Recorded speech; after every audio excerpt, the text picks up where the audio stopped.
It's time. We are back, and we've made it to that time in history of the first recognized official world champion, Wilhelm Steinitz. And Steinitz is the clear successor in chess history to Morphy, who retired early.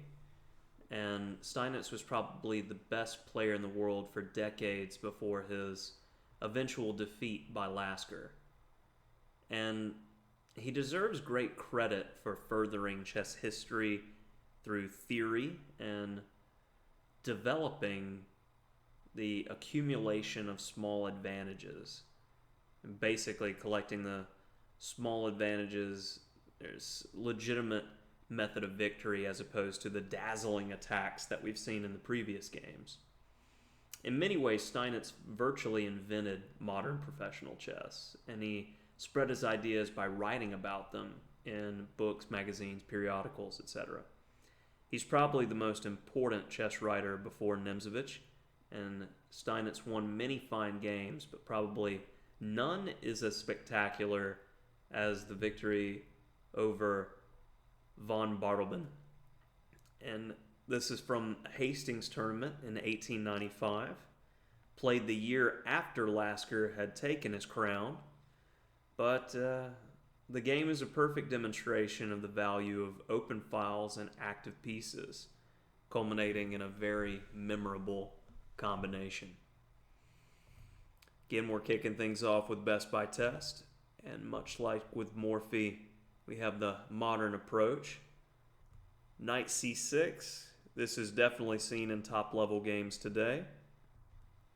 Bishop c4, bishop c5, and I'm a bit partial to Evans' gambit myself with b4, but very solid move is played in c3.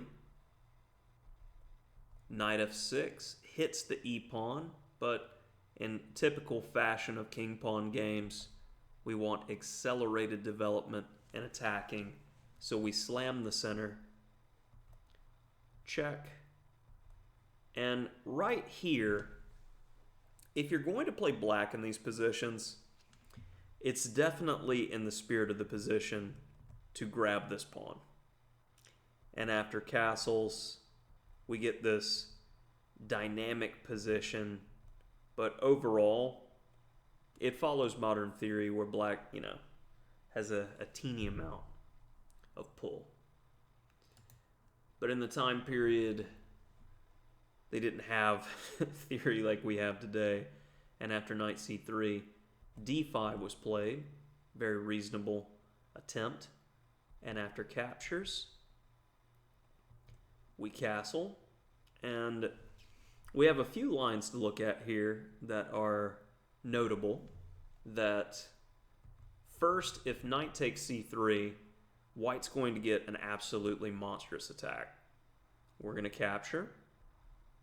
And now, queen b3, hitting both the bishop and f7. And greed's just not going to do it. Check, check, and rook e1. And white will at least win on e7 and the queen to follow. The next line's even easier to refute. If bishop takes c3, we'll take. And what's the tactic to win here? Hopefully you saw it. Queen e1 check with hitting the king and the knight at the same time. So it's understandable how bishop e6 was played, keeping the tension. And white completes development with bishop g5. Liquidation begins.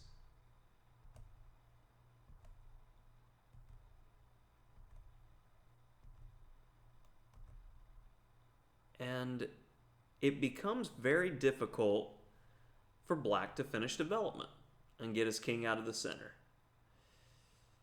So it's understandable why f6 is played, trying to keep the white knight at bay, and hoping to be able to simply go king f7, put a rook on e8, castle by hand, and get out of this mess. So, are we going to allow that? Steinitz didn't think so. Queen e2, putting that pressure and threatening mate on e7. Queen d7 defends the knight. Rooks are meant to go on open files.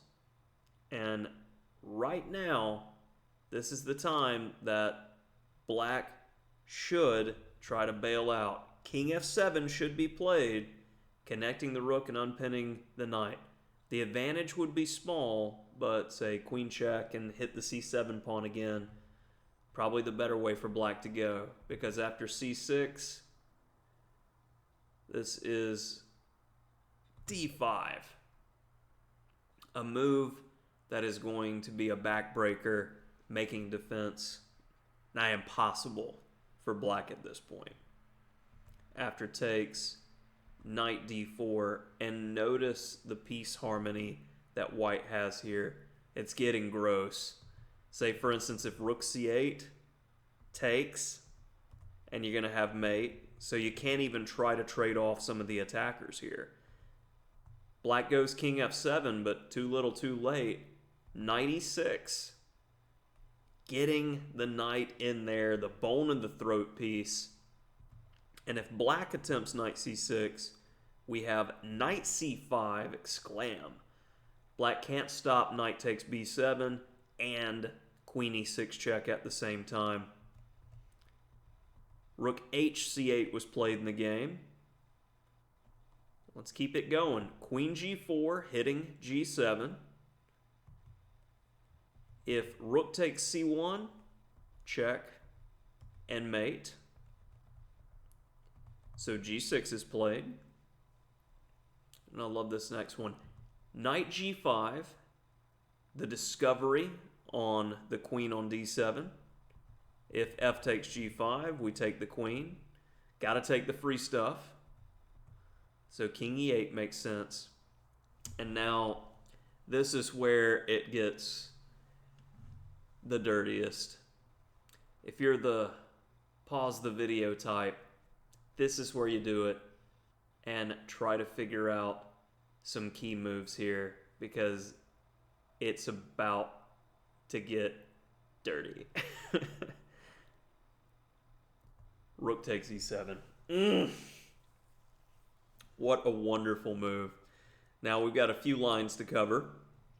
First, if queen takes e7, c8 is loose, and that's not going to do it. Well, what about king takes e7? And this is actually tricky, but it isn't surprising that white can successfully attack the black king that's caught out in the open here. So rook e1 check, and if king d6, rook e6 is extremely strong. And if king d8, knight e6 is very strong. These discoveries are just monstrous. So that brings us to the move in the main game, king f8. This is a pause your video moment again. What do you do? Hopefully you're not thinking about trying to take his queen, because rook takes c1 is mate. Don't do that to yourself. Rook f7. If king e8, queen d7 mate. So that forces the hand a bit. If queen takes f7, rook takes c8. So king g8. We again offer the piece. If, say, for instance, king f8, check, and we get the queen. And if king takes g7, of course, we take the queen. So king h8, and now rook takes h7 check. And it should be noted, Bartleby didn't resign. He stared at rook takes h7 check, shot a glance at Steinitz, and without a word, got up from his chair and left the room. He didn't come back.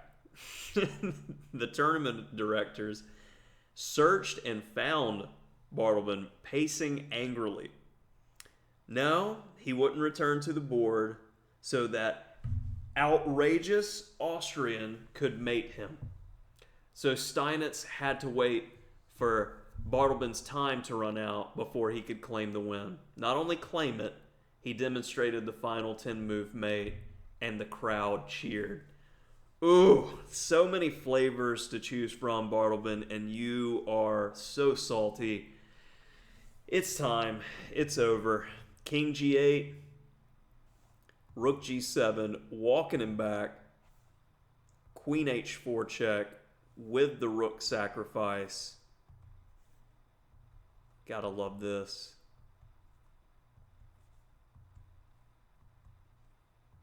It's easy whenever he moves a check. Now there's two paths. If King D6, mate. And if King D8, check. And mate. An absolutely gorgeous finish. On the one hand, White didn't get to deliver this beautiful checkmate. On the other hand, Black's departure made the game a miniature, and that's got to be satisfying. I mean, I know back in the day, that type of behavior and bad sportsmanship is considered heinous. But it's got to be satisfying if you lay the smack down on your opponent like that.